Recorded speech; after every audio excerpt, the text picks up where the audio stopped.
Yes.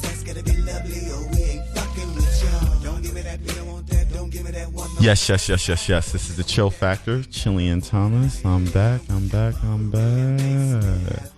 Nice little smoke break. Okay, so let's get started here. I want to know something. How would you describe what you do? Because it's too smart and too complicated for me to even sit here and butcher this shit. So let's get this off the bat right now. Sure. I run Lotus Technologies, and at Lotus Technologies, we make apps. Okay. So that's pretty much it. Okay. We have this little thing we do where we offer these sort of subscription packages to startups that are like, they sign up and they get unlimited development for their little projects, as much as they want. Okay. And the only real hierarchy is how many developers we give them. But other than that, that's it. We make apps.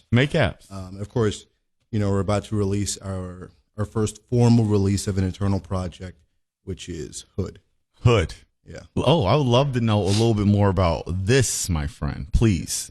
And so Hood. So first off the rip, the app's called Hood. So immediately I'm going, is this an app to help people rob me? Like, is this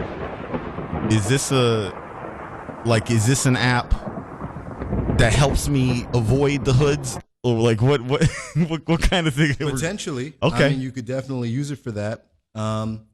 So Hood is a neighborhood chat app. Awesome.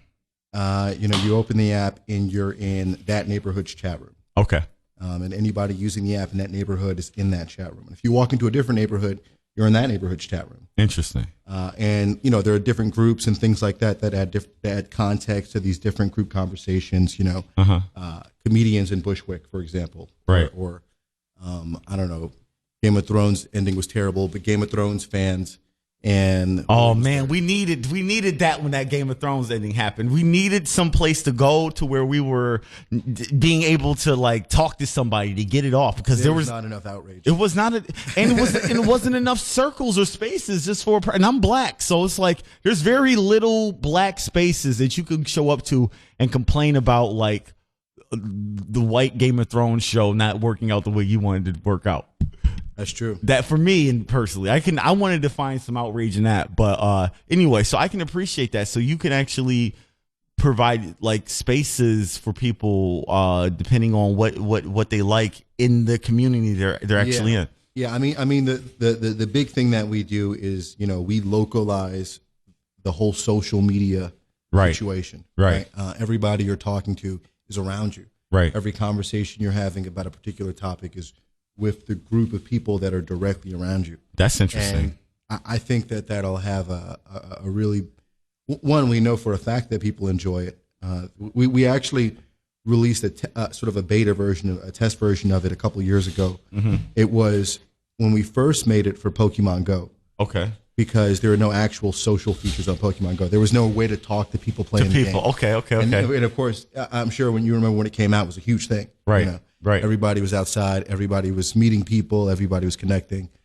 So you could open the app, and the idea was that you could talk to people in your given area about Pokemon you found. Right.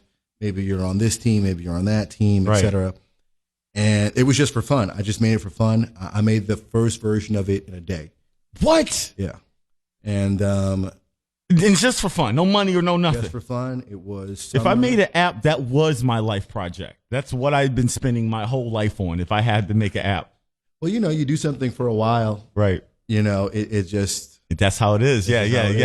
I get it. It's joke writing. I understand that. It's just fascinating. There's levels to this. Please, I'm listening. But we put it out there, and then I just kind of got this instinct that this is kind of cool. This is a fun little concept, and we released it as a more general project. Mm-hmm. And what happened was, unfortunately, we got about a couple hundred downloads, and the problem was that all these different people were trying to use these apps in these different countries and places, but the likelihood that somebody had also had the app in that neighborhood in, say, Zimbabwe was so low. We weren't marketing. Right. We weren't doing anything like that. Right. It was a lot of people opening the app in these random places with nobody to talk to. Mm-hmm.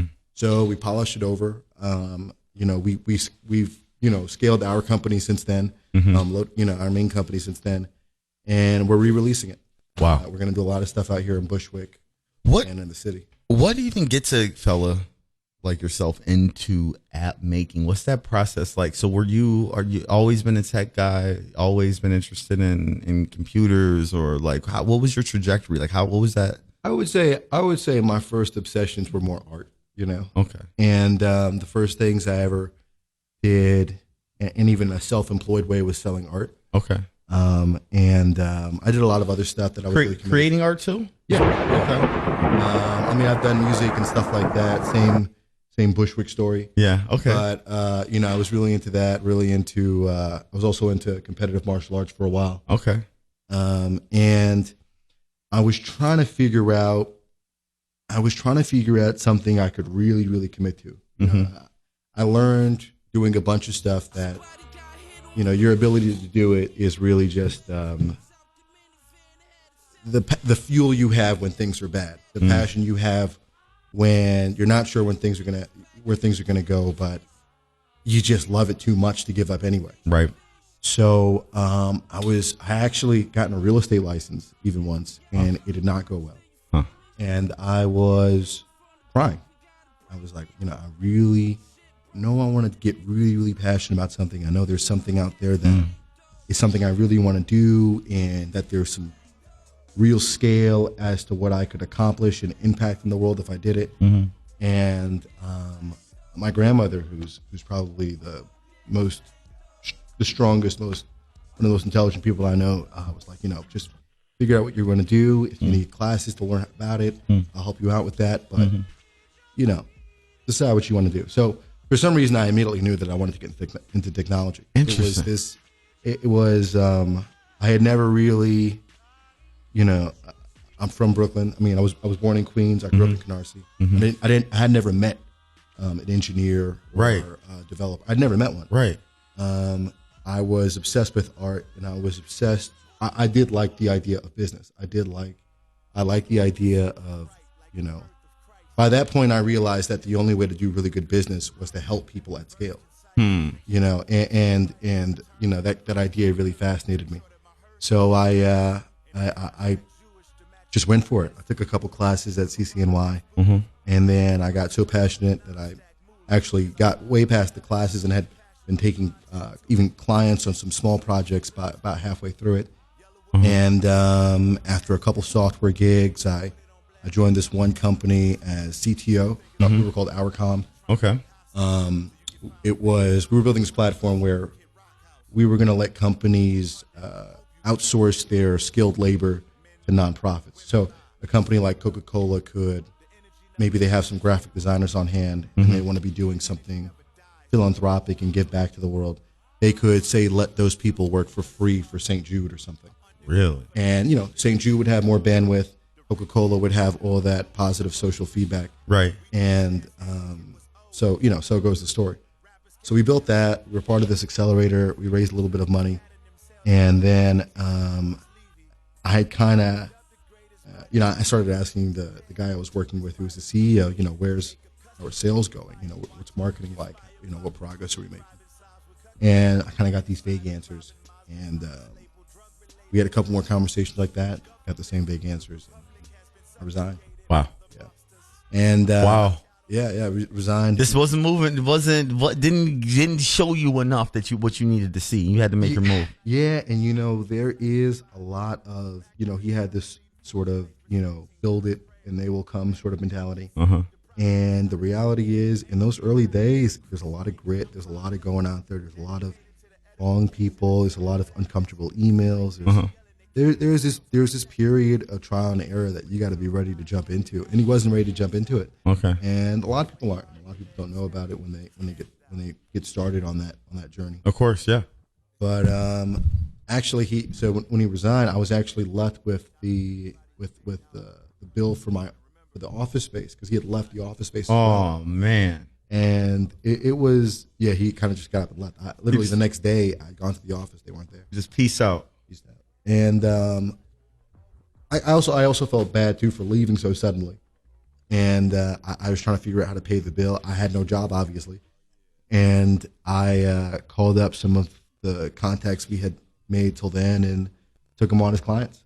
And I'm making it sound like it's that easy, but this is over a couple of weeks of just trying to figure out what to do.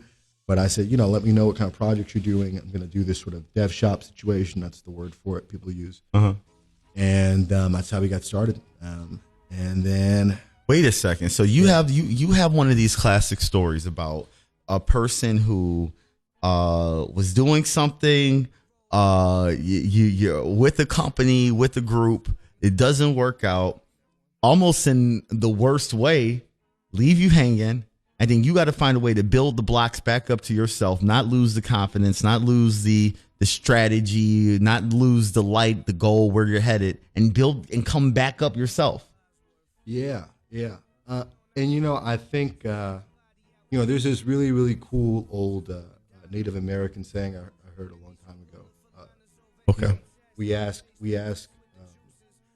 God for strength to get over our goals, but are upset when we get the lessons to do them. Wow. Yeah. But I acknowledged pretty early on through halfway, even before that learning how to do that was the job. Learning how to get through that. It's never going to be a day where, even if things go well, that everything's just going to be easy, that there aren't going to be new challenges. People are going to change. What people want is going to change. Everything's always changing. Exactly. But you got to be able to move with those changes. If you're not willing to adapt with these changes, then you're not trying to go where you're trying to actually say you're going. Exactly. The changes, the obstacles, all of that is a part of whatever journey or destination that you're on. Yeah. A lot of times you don't realize that when you're in the guts of it. So it's like, okay, I want to be the best basketball player in the world. Right. You're not adding in and calculating all of the struggles that's going to come in with that.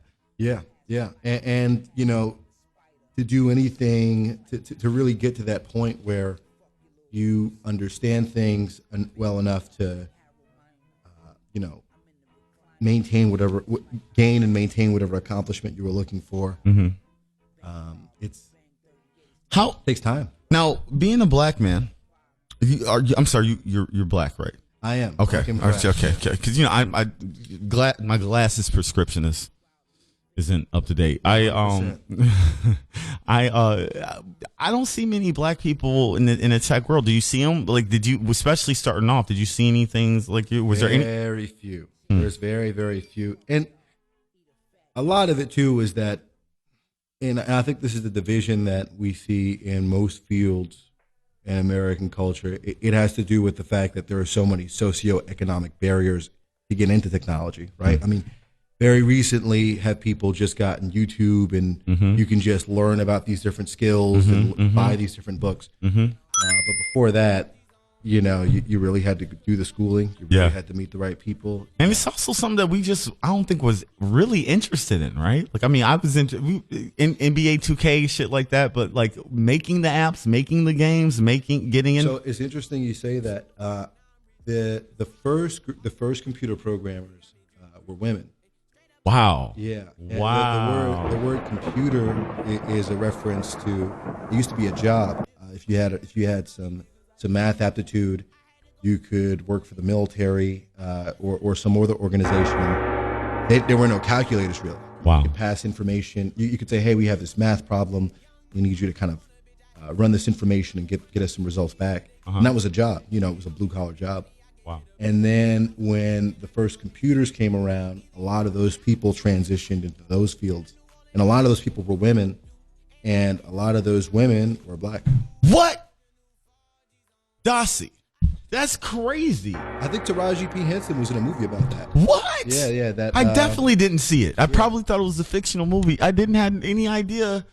That's crazy. Yeah. It's it needs to be a movie about this. It was a group of black women who wrote the main NASA software code to get to the moon. Oh, yo, that movie. Yeah. Yo, yeah, I know what you're talking about. My girl wanted to go see that. It was good. It was good. It was all right. Yeah, it was all right. It wasn't as good as the real life thing. I would have, if it was on. And also, by the way, I don't think the information that you're just telling me, I don't know if I got that from the film, to be honest. Did you get that from the film? Definitely. I think the film was more about that specific thing. It's really more. It was really more about their impact on that program and how, right, how much they contributed to us going to the moon. It wasn't really about the history of computing. You don't really hear about that kind of stuff. Where computers come from, that whole history. Because it's interesting, and just not to cut you off, but it's interesting because, like, a lot of people don't. They see something, and that is their threshold of if it's possible or not. So even women or especially black women, to just know, like, yo, we're in here typing on these computers, we're in here in this field. That's just something that I wish we would have heard a little bit more about. It's disappointing that I felt like that would have been something. Yeah. I mean, there's also been up until very recently, so we say, an intentional oppression of these ideas and these concepts. I mean, there are still people who are coming out giving credit to people who never got credit. I mean, I don't know if you saw that movie about that guy who was an intern, or I think a surgeon. What do you call it? Apprenticeship. I don't know what the word is. Okay. But he was actually the one that figured out the final, the final moves to do heart transplants. Okay. And he was black. He pretty much invented heart transplants. Wow. And he never got the credit, I think, until the late 80s or something. Wow. Yeah. Okay. Okay. All right. That's fascinating. Thank you for that. Or the light bulb. That's a crazier one. What? Yeah, the light bulb. So Thomas Edison had came up with this idea, not come up with the idea for light bulb, but he had the first light bulb patent. He showed it off at that big trade show. I forgot which one. And at the time, it was really more of a trick, right? Because they didn't really work. They were really just these hot coils burning in these glass tubes. They weren't really going to last. They would burn out in a couple days. Okay. If not a couple hours. Right. So interesting. He would do all these big press releases and all this stuff, and he would talk about people would make all these orders for it, and he would delay it until he could figure it out for them to work. There was even a point where he was giving away stock to reporters, shares of his own companies to reporters, just to not ask questions and to keep quiet about the fact that these light bulbs didn't work. And 4 years later, he finally produces the carbon filament for the light bulb, and we get these things that last for days on end. But he didn't make the carbon filament. Carbon filament was invented by a guy who worked for him named Lewis Howard Latimer, who is a black guy. Wow. I think if his name wasn't Lewis Howard Latimer, maybe he would have had he could have used a better PR agent. Maybe a little bit there. Okay, that's. I'm never shocked. I'm never shocked when I be shocked, but I'm never shocked when I be feeling like, okay, well, these folks, we were in there. We usually been in there some way, somehow. And okay, interesting. I was scared. The reason why I asked you all that was because it's fascinating to me that is a field you would end up going into, being one that you don't see people that look like yourself being there. Yeah, I mean, to be honest, I was really passionate about it, even before I had learned how to program. And that was it wasn't like I had been learned to program in college and then sort of was like, oh, that's cool, and then got into it. Yeah. I really thought I like the idea that with software, you could learn it and then just build it. You could open up a computer and build it. I don't have to go to the hardware store, get a bunch of pieces of things to put them together. I can just have an idea and put it to life. Yeah. And to actually make something that people like is this really beautiful blend of art and philosophy in a way that you don't really find in a lot of other places. You have to make something that's beautiful and also something that fits into somebody's life and into whatever task they're trying to accomplish in a way that doesn't miss a beat. And there's something spiritual about that. Of course. To get in these app talks again, to bring these apps up, how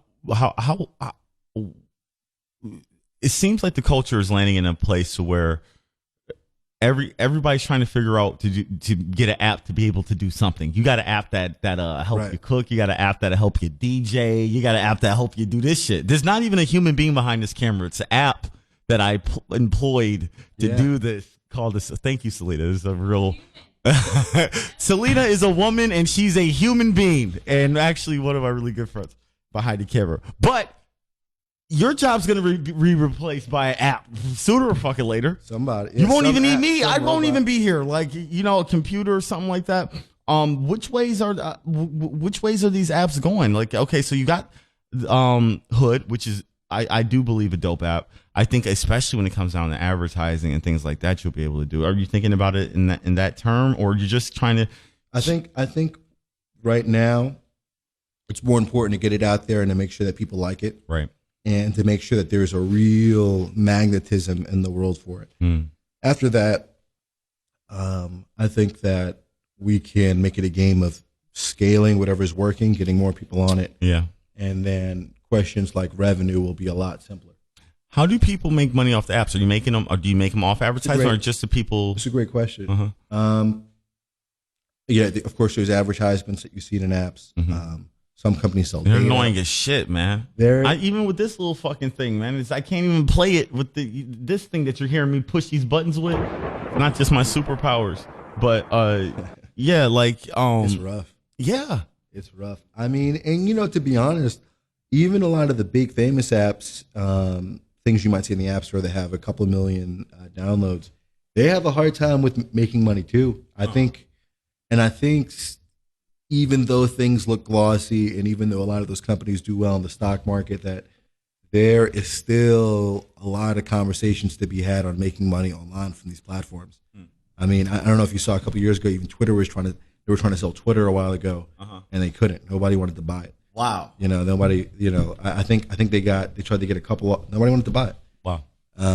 But Facebook's done a great job, and even for them, it was really hard early on. It's interesting too. Why do you think Facebook was able to last so long? Because even with Facebook might last longer than Twitter. Twitter might be out of here. So I think it's Is it because grandmothers are just on it now? It's a hard question to answer. I mean, Sean Parker, he's the guy who founded Napster. He's also the founding MySpace, president. right? He wasn't MySpace. He was actually though.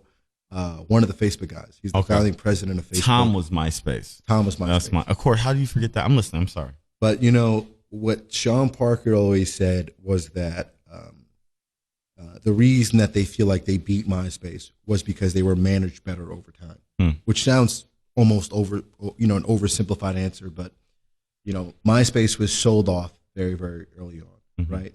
Tom sold it for hundreds of millions of dollars not too long after making it. And then it was owned by some conglomerate, which name escapes me at the moment. And they didn't really do much after that. I mean, they had they had these great little niche things, and they weren't really adding, they weren't really innovating.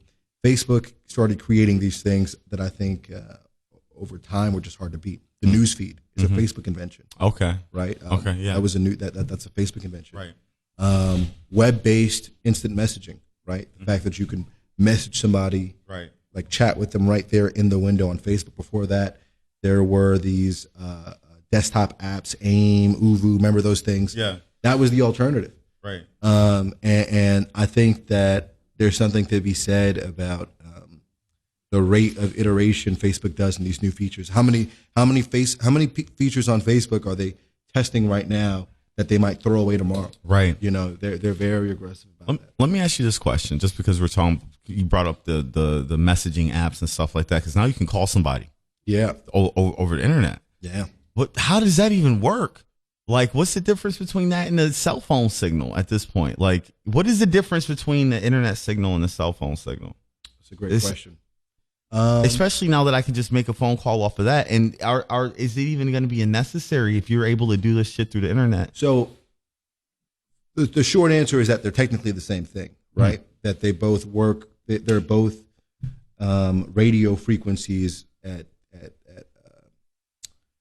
different types of radio frequencies. Yeah, at different frequencies, at different levels of. I'm looking for a word right now in my head that escapes me. But okay, all right. They're two forms of the same type of radiation from electromagnetism. But at the end of the day, phones still work. Dial up, right? Like phones and the internet are still one and the same technology. Facts. But that might all change. I mean, if you guys have heard about SpaceX, Elon Musk thing, and he's doing that big constellation of these internet satellites, the Starlink. Okay. I did not hear about this last part. Oh yeah, he's launched about, I want to say by now, in the last 6 months, Elon Musk has launched maybe 200 satellites. 200 satellites. Something like that. Why are they just letting this nigga throw shit up in the air like that? Like, he's not a anyway, that's a good question. It's interesting. Okay, but anyway, please, I'm listening. Go ahead. No. Yeah, but his whole thing is that in the future, the very, very, very, very near future, that it's all going to be free. That it's all going to be, instant, high-powered internet just beaming from the sky. Interesting. In like the next 2 years. That's funny because some people would say that the wave might be that they might actually start charging for the internet. Yeah. Could you see that happening in charging for the so for instance, how in most cases everything that you get online or everything like that, it's almost like free access. It's almost free. I mean, like those platforms. Yeah, I mean, it depends because a lot of those platforms are their own individual companies and things like that. Yeah, and a lot of them. Maybe Facebook is a great platform, but would you really use it if you had to pay $5 a month? I don't know. I don't know. Yeah. Some people would. You might. I mean, a lot of your businesses and stuff like that. And now, everybody did. Would you pay $5 to see your family again? Because that's people doing. I mean, I like my family. I hope they're not too. Maybe some of them are like Facebook, but most of them are cool. Yeah, that's okay. Good. You're like, my family actually will call me, and yes. Some people's families won't. You want to see your nephew? You gotta go on Facebook. How much is your nephew? Oh, okay. I see that. Can I get his number? I can't get his number. You don't got a phone? Dan, people don't want you to call Billboard, son. Every time I call somebody, they look at me like I'm crazy. I can't text. All right, but I hear you. I would text them, but. I was gonna say WhatsApp. I get it. I was gonna say WhatsApp, but Facebook owns that too. Wow.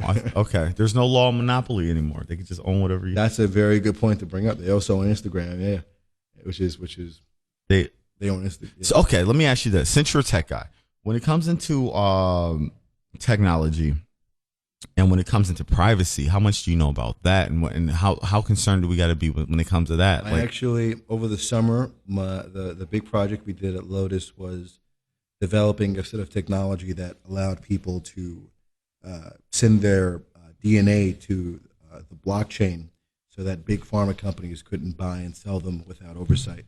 So I actually learned there's a company called Humanity and that I was working with for the last 9 months, and I might be working with them in the near future. They're developing privacy technology right now. They're some smart people. Shout out to Humanity. They're amazing people. Shout out to Richie Eduardo. Shout out to Matt Cinderbrand. Yes. And it is crazy out there. Wow. So I'll give you one good example. 23andMe, that genetic testing service. So I think 23andMe is maybe $100, right? Okay. 23andMe, you pay the $100, you get your DNA sampled. After that, they lease your DNA to big pharma companies for another $100 a year, and it is part of the agreement. Why though? Like, why would someone even need your DNA? Like, because you do hear that sometimes, but no one's really going. But why would you want my DNA? Like, why? The reason that people give is for advanced medical research, data modeling with, being able to say, okay, well, people who are going through this situation or who have this illness seem to have this common set of DNA that maybe we could target in the future. Okay.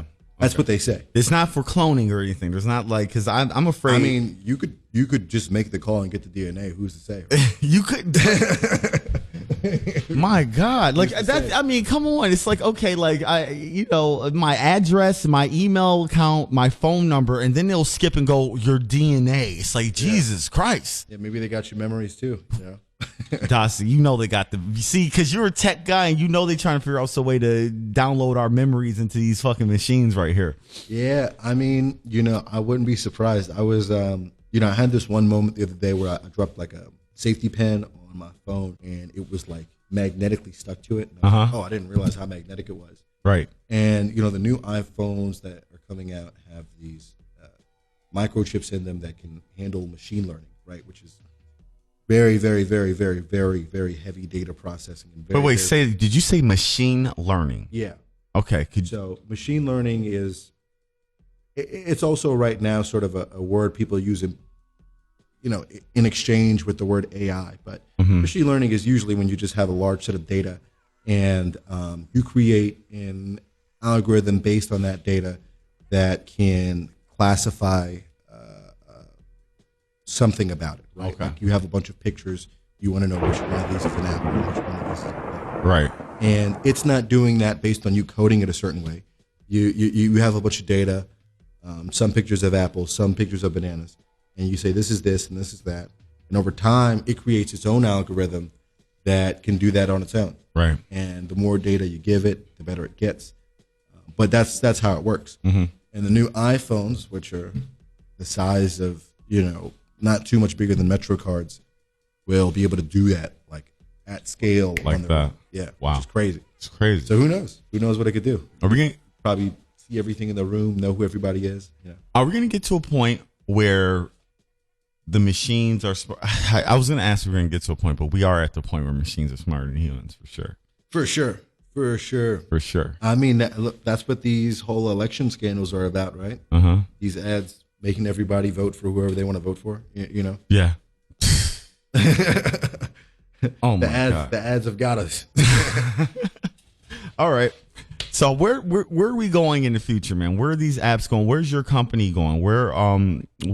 So how long do you feel it's going to take you for this Hood app to know, like, okay, this is where we wanted it to be, and then where do you feel you're going to be headed after that? I think with Hood, we really want to get the first real set of volume of conversations going. Okay. We hope to do that in Bushwick. I live in Bushwick. Our office is in Soho, but I live around here. I hang out around here. I hope to be able to get the first real conversations going on out here. And then after that, we'll try to, scale up, maybe raise some money, get a bigger team on it. Right now, we're doing this all in-house. I'm funding this out of our own pocket. No, I'm sorry. With Hood, how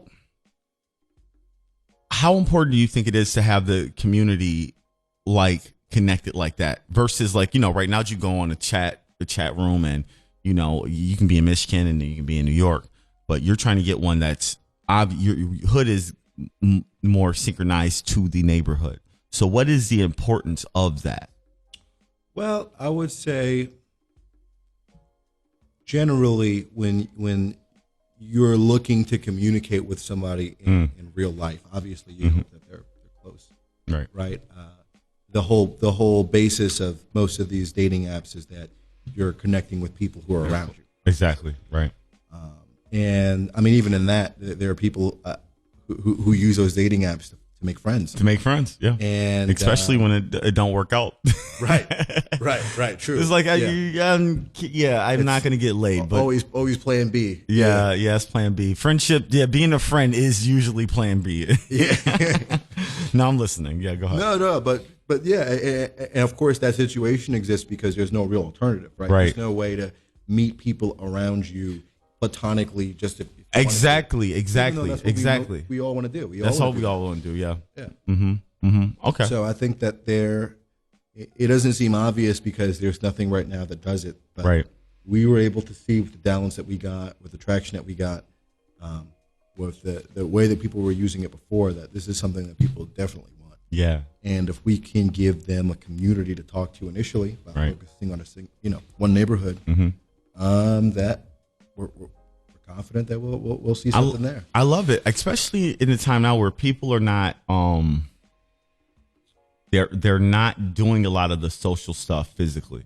Sure. So it almost makes a lot of sense that going out in your neighborhood would be something that you would do cyber, through the websites, through an app almost. Right. Yeah, because a lot of people aren't really connecting like that. It's a good way to connect. It's a good way to also to gather. Yeah.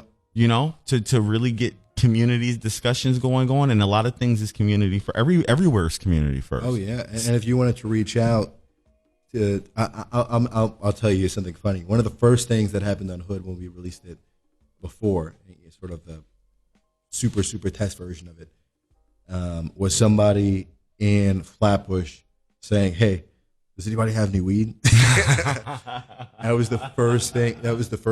But it just goes to show that he immediately knew what he wanted to use the app for. Exactly. This person certainly already, off the rip. Yeah. Off the rip. He knew exactly, like, I could just talk to anybody who's around. Hey. Yeah. That's pretty smart, and where it will be going. How long before? That's interesting, because you can use that for. Wow, that's interesting. A lot of people use that, even in the aspect of like gathering, even for political reasons. How long before the police is on that motherfucker? Check it out. Probably as soon as they see our marketing. Probably. Police Officer 221. He was not too creative with the name, but man looking for weed on the Hood app just was arrested by Police Officer 221. Hello, I'm looking to see if anybody sells marijuana. Does anybody sells marijuana? Man arrested by screen name I'm Not a Cop 457. Okay. That's definitely gonna happen. I love that. Okay, so is that app available to download now, or be available for download formally on March 1st? Okay, and with this app, I can be in Bushwick, I can be in Bed-Stuy, You open the app, it knows where you're at. Is it just New York right now, or is it anywhere? I can be in anywhere, but of course, people have to be in the neighborhood for you to talk to. Right. So for now, we're going to be focusing marketing. Oh, so they actually so they have to be in the neighborhood to speak to someone, and it makes sense, but that's a good thing to know. Mm-hmm. Yeah, and it's also kind of the thing that we have to handle initially when it comes to marketing and getting people on it. I love that. So it picks up where you're at and then allows you to talk to people within the zip code within that neighborhood. Within that neighborhood. Yeah. How far does it reach? Does it change with the zip code? Depends with no. So the entirety of what Bed-Stuy would be considered to be. Yeah, there's an actual there are actual boundaries. Boundaries, right? Map somewhere. Okay. And we have access to them, and we know. Okay. Yeah. I know y'all know. I know that much. I be on the GPS, and as soon as I'm driving to Michigan, as soon as you pass the welcome to Michigan sign, it's like, you've reached Michigan. It's like, these motherfuckers is watching. How do you know? I just, instantly, as soon as you see the welcome sign, you're there. Okay. Oh yeah. I was looking at. You heard of Google Timeline? I don't think I have. If anybody listening to this has also never heard of Google Timeline, I'd recommend looking it up. Mm-hmm. It is a literal timeline that Google keeps of you of exactly where you've been. Wow. And it's really creepy. I don't know why. I don't even know why they've released that. What the hell? So it'll be like, oh, you were on the bus for 2 hours. Oh, you my got out Lord. Here. You made a left at 45 feet. It's really weird. Oh my God. So super weird. Oh my Lord. This is, oh my God. That's any people's girlfriends are on there. Like, where's this motherfucker been at? Like, oh, okay. Yeah. Well, it says here, why were you on the east side? Oh, yeah. Is you seeing Tina on the east side? It says here that you were at Pizza Hut for 3 hours. Yeah, that's some real Black Mirror stuff, man. There's so many Black Mirror moments coming up soon. I was getting my phone screen fixed, and I got it done at some local place, and the woman there didn't speak English, right? Which is, I don't know. I don't live anywhere. I live in this neighborhood. Well, pretty much in this neighborhood. And she pulls out her phone. And she just instantly goes to Google Translate, and she's translating what I'm saying into Spanish. And then we're having this conversation that way. And it's this old woman, like, we're doing this like that. And she goes, no, I'm sorry, we don't do that. I can't help you. And that was it. What was that? What was that? The internet is helping you talk to people that you shouldn't even be able to talk to anymore. And and now your internet is following you everywhere. Yeah. Like, you now the web is the stalker. Yeah. It became the stalker. That's what's stalking you. Like, all these people outside nighttime walking down these streets, they looking over their shoulder at me because I'm, don't look over your shoulder at me, nigga. I'm the fucking computer. Like, this is what's tracking her. I'm trying to get away with your ass. Yeah, it's like everybody has their own. I mean, even if you look at a lot of the big scandals or all these even extortion things that happened politically recently, they're all like, oh, did you see? We got this information from his phone that he did this, that he did that. There was actually 2 years ago, I was surprised, not 2 years ago, less than that. I was surprised this wasn't bigger news. Jeff Bezos was being extorted by like the CEO of the National Enquirer. And they were like, look, if you don't do this, if you don't say it's this, and that about what happened to that journalist, we're going to release these photos. And they had like these nude pictures of himself. And Jesus Christ. Yeah. And Jeff Bezos was like, what do you hope to prove? Yeah. And Jeff Bezos wrote the article. I think it was in the Wall Street Journal. And it was funny because, he's showing these text messages. I'm like, imagine the world we're in where the world's richest man is like publishing screenshots in the Wall Street Journal. And he's like showing these messages. And he asked the guy, he goes, what do you hope to prove by showing these nudes of me? And he goes, just that you have bad decision making. He's like, yo, I'm Jeff Bezos was like, yo, I'm Jeff Bezos. He's like, I don't know who do you you have bad decision making. Yeah, he's like, that's not gonna come out. Now you might show the world how big I am, and I might be embarrassed by that, but it's not going to be the decision making process. Yeah, that's you're trying to embarrass the wrong guy here for that angle. You need a different angle. Oh yeah. I think that's definitely what the kids call these days big dick energy. Yeah, just to be that energy too felt like he had a big dick. Yeah, it's true. He published his own. Imagine you publish your own dick pics in the Wall Street Journal. If you look great and some shit comes out, like new pictures and shit, it's like put them boys out there. I'm fine. Put them out there. Yeah. All right. We're about to. Okay. So how? Okay. So give me the information on this app. We're about to wrap this up. Give me the information. I hate doing that. I hate saying that because it's not necessary. Sure. But I would like to know how we can. How do we go about this app when it's ready? Sure. Well, we're going to be adding a page to our website for it. When when it's published to the App Store. You can check out our website at lotustech.nyc. Lotus Tech NYC, okay. And follow us up. Okay. Follow our newsletter. Feel free to follow me on Instagram, Dossey.io. Yes, sir. And if you got any questions, hit up my email, Dossey@lotustech.nyc. Dossey is one of the smartest people I know. And actually, let's not talk smarts. He's a good friend of mine. Me and Dossey have been kicking it for a while. Real talk. Yeah, we were kicking it. Didn't we find out how? Yeah. So Dossey's a great individual. Please hit him up and let him know. And he also, websites and all that stuff. Are you still available to do stuff like that for people, or are you so busy with the other work? We if you go to our website, we have an actual pricing page that goes over different things we do. Cool. What we offer, how it works, case studies, testimonials from different people. Awesome. Okay. Check it out. We still do websites, but our main focus is apps. We are the fastest growing app development company in New York. How could you do an app? Could you do an app for Chill Factor? How would you go about that? What could you do the app for? Schedule a call on our website, and there you go. I'm trying to get. And I'll help you out. No, don't worry. I'll help you out. I like what you're doing. Hey, that's what's up. That's what's up. All right, cool. Well, hey, that's Dossey. This is the Chill Factor. Thank you. I want to say thank you to the wonderful couple that came on in here that helped us. I would love to get you on here to talk about filmmaking and all that, my guy. Yeah, I'm about what you do and stuff like that. I can't wait to break it down and listen to you talk about that stuff. That'll be what's up. I'm Chillian Thomas. This is the Chill Factor. It was Dossey. Thank you to everybody that's listening in. I do feel like it was a great show. It takes a lot of work, and my G, we out here doing this shit alone. We out here. Yeah, we out here, son, in these New York streets. If you want to get some shit moving, be willing to do it yourself. First, be willing to build that shit and get that shit moving yourself first. And that's where we're at.